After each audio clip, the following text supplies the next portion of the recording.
The Scarlet Letter, Chapter 8. Chapter 8. The Elf Child and the Minister. Governor Bellingham, in a loose gown and easy cap, such as elderly gentlemen loved to endue themselves with, in their domestic privacy, walked foremost, and appeared to be showing off his estate, and expatiating on his projected improvements. The wide circumference of an elaborate ruff, beneath his grey beard, in the antiquated fashion of King James's reign, caused his head to look not a little like that of John the Baptist in a charger. The impression made by his aspect, so rigid and severe, and frost-bitten with more than autumnal age, was hardly in keeping with the appliances of worldly enjoyment wherewith he had evidently done his utmost to surround himself. But it is an error to suppose that our grave forefathers, though accustomed to speak and think of human existence as a state merely of trial and warfare, and though unfeignedly prepared to sacrifice goods and life at the behest of duty, made it a matter of conscience to reject such means of comfort, or even luxury, as lay fairly within their grasp. This creed was never taught, for instance, by the venerable pastor, John Wilson, whose beard, white as a snowdrift, was seen over Governor Bellingham's shoulder. While its wearer suggested that pears and peaches might yet be naturalized in the New England climate, and that purple grapes might possibly be compelled to nourish, against the sunny garden wall. The old clergyman, nurtured at the rich bosom of the English Church, had a long-established and legitimate taste for all good and comfortable things. And however stern he might show himself in the pulpit, or in his public reproof of such transgressions as that of Hester Prynne, still the genial benevolence of his private life had won him warmer affection than was accorded to any of his professional contemporaries.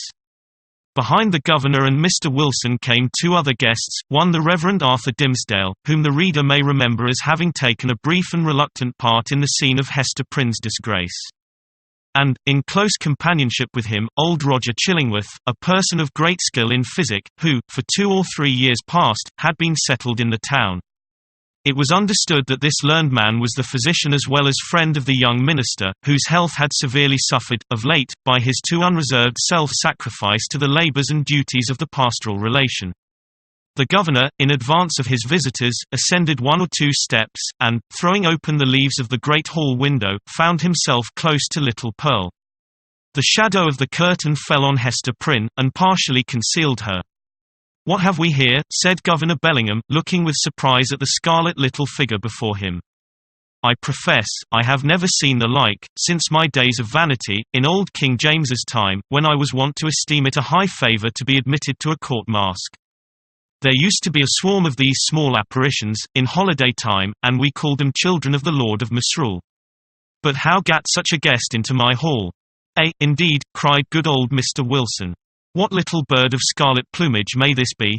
Methinks I have seen just such figures, when the sun has been shining through a richly painted window, and tracing out the golden and crimson images across the floor. But that was in the old land. Prithee, young one, who art thou, and what has ailed thy mother to bedizen thee in this strange fashion? Art thou a Christian child, ha? Dost know thy catechism? Or art thou one of those naughty elves or fairies, whom we thought to have left behind us, with other relics of papistry, in merry old England?" "I am mother's child," answered the scarlet vision, "and my name is Pearl." "Pearl? Ruby, rather. Or coral. Or red rose, at the very least, judging from thy hue," responded the old minister, putting forth his hand in a vain attempt to pat little Pearl on the cheek. "But where is this mother of thine? Ah, I see," he added. And, turning to Governor Bellingham, whispered, "This is the selfsame child of whom we have held speech together. And behold here the unhappy woman, Hester Prynne, her mother." "Sayest thou so?" cried the governor. "Nay, we might have judged that such a child's mother must needs be a scarlet woman, and a worthy type of her of Babylon. But she comes at a good time. And we will look into this matter forthwith." Governor Bellingham stepped through the window into the hall, followed by his 3 guests. "Hester Prynne," said he, fixing his naturally stern regard on the wearer of the scarlet letter, "there hath been much question concerning thee, of late.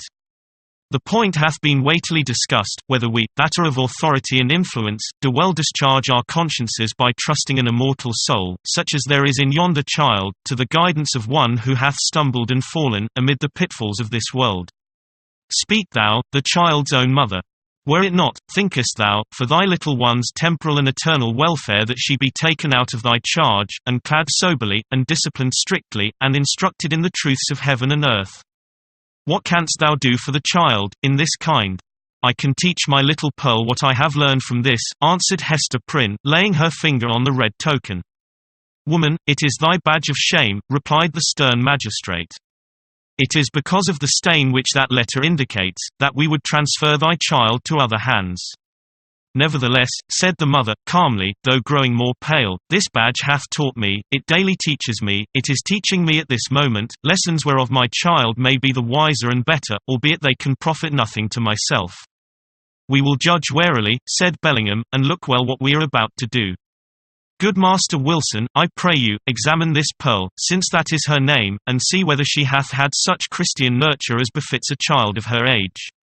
The old minister seated himself in an arm-chair, and made an effort to draw Pearl betwixt his knees.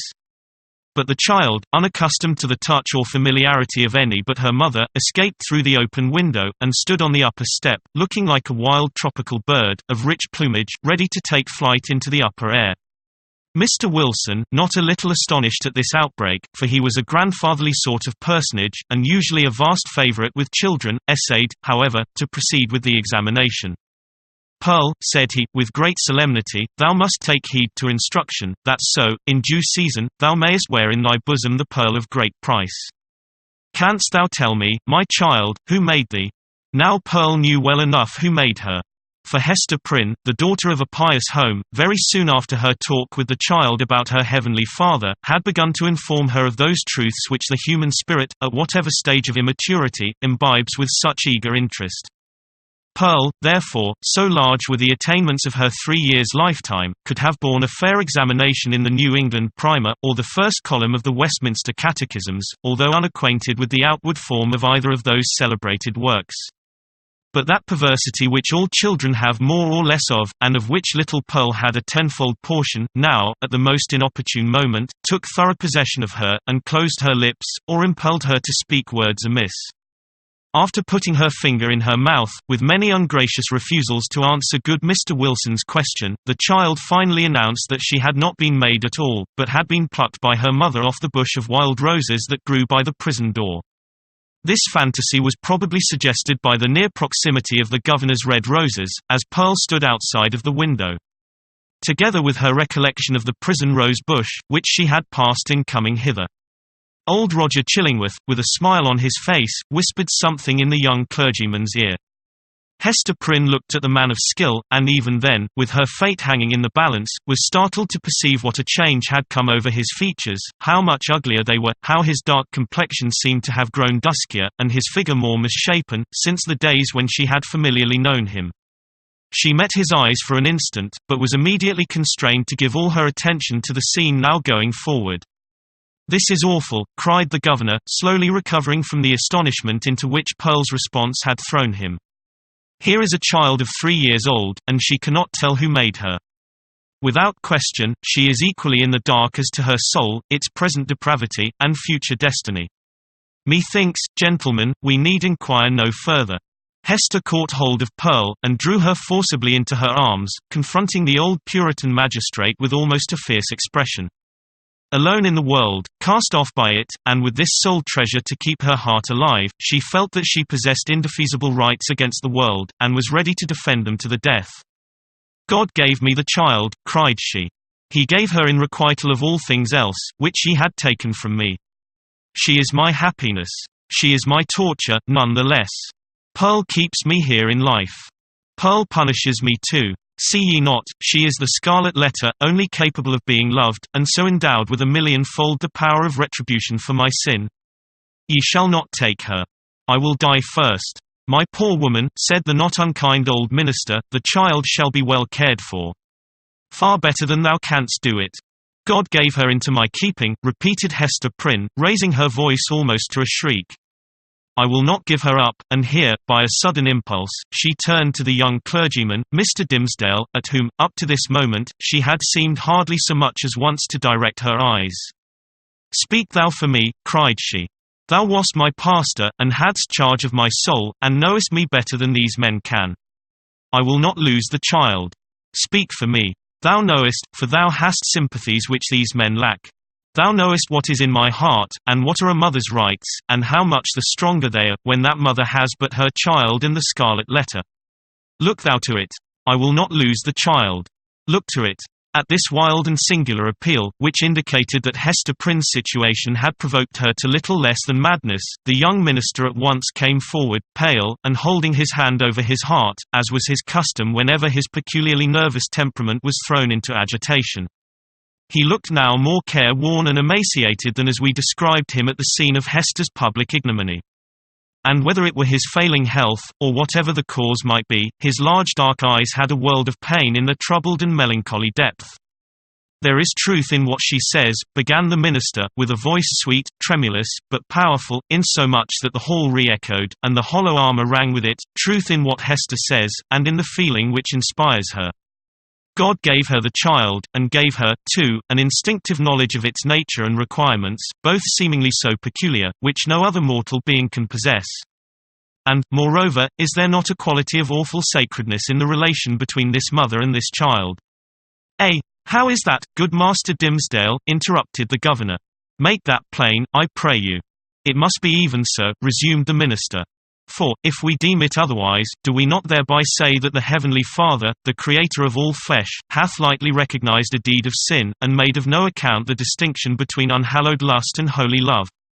This child of its father's guilt and its mother's shame hath come from the hand of God, to work in many ways upon her heart, who pleads so earnestly, and with such bitterness of spirit, the right to keep her.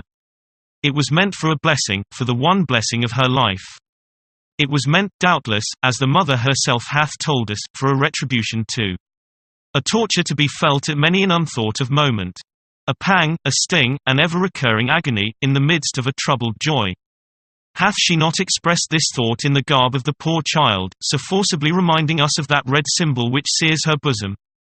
"Well said," again, cried good Mr. Wilson. "I feared the woman had no better thought than to make a mountebank of her child." "Oh, not so. Not so," continued Mr. Dimmesdale. "She recognizes, believe me, the solemn miracle which God hath wrought, in the existence of that child. And may she feel, too, what, methinks, is the very truth, that this boon was meant, above all things else, to keep the mother's soul alive, and to preserve her from blacker depths of sin into which Satan might else have sought to plunge her.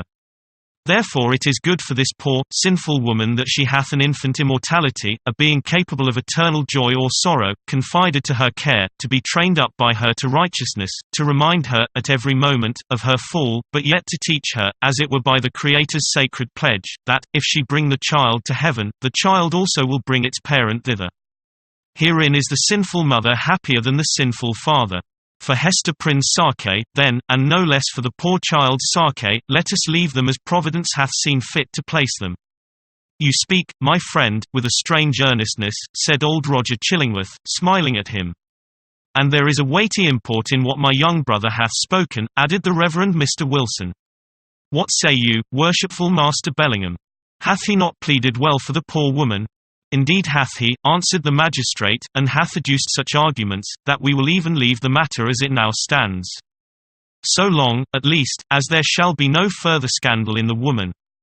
Care must be had, nevertheless, to put the child to due and stated examination in the catechism, at thy hands or Master Dimmesdale's.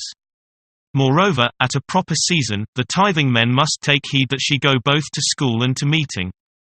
The young minister, on ceasing to speak, had withdrawn a few steps from the group, and stood with his face partially concealed in the heavy folds of the window curtain. While the shadow of his figure, which the sunlight cast upon the floor, was tremulous with the vehemence of his appeal. Pearl, that wild and flighty little elf, stole softly towards him, and taking his hand in the grasp of both her own, laid her cheek against it. A caress so tender, and withal so unobtrusive, that her mother, who was looking on, asked herself, "Is that my Pearl?" Yet she knew that there was love in the child's heart, although it mostly revealed itself in passion, and hardly twice in her lifetime had been softened by such gentleness as now. The minister, for, save the long-sought regards of woman, nothing is sweeter than these marks of childish preference, accorded spontaneously by a spiritual instinct, and therefore seeming to imply in us something truly worthy to be loved, the minister looked round, laid his hand on the child's head, hesitated an instant, and then kissed her brow. Little Pearl's unwonted mood of sentiment lasted no longer. She laughed, and went capering down the hall, so airily, that old Mr. Wilson raised a question whether even her tiptoes touched the floor. The little baggage hath witchcraft in her, I profess, said he to Mr. Dimmesdale. She needs no old woman's broomstick to fly withal. A strange child, remarked old Roger Chillingworth. It is easy to see the mother's part in her. Would it be beyond a philosopher's research, think ye, gentlemen, to analyze that child's nature, and, from its make and mould, to give a shrewd guess at the father? Nay, it would be sinful, in such a question, to follow the clue of profane philosophy, said Mr. Wilson. Better to fast and pray upon it. And still better, it may be, to leave the mystery as we find it, unless Providence reveal it of its own accord. Thereby, every good Christian man hath a title to show a father's kindness towards the poor, deserted babe. The affair being so satisfactorily concluded, Hester Prynne, with Pearl, departed from the house. As they descended the steps, it is averred that the lattice of a chamber window was thrown open, and forth into the sunny day was thrust the face of Mistress Hibbins, Governor Bellingham's bitter-tempered sister, and the same who, a few years later, was executed as a witch. "Hist, hist," said she, while her ill-omened physiognomy seemed to cast a shadow over the cheerful newness of the house. "Wilt thou go with us tonight? There will be a merry company in the forest, and I well-nigh promised the black man that comely Hester Prynne should make one."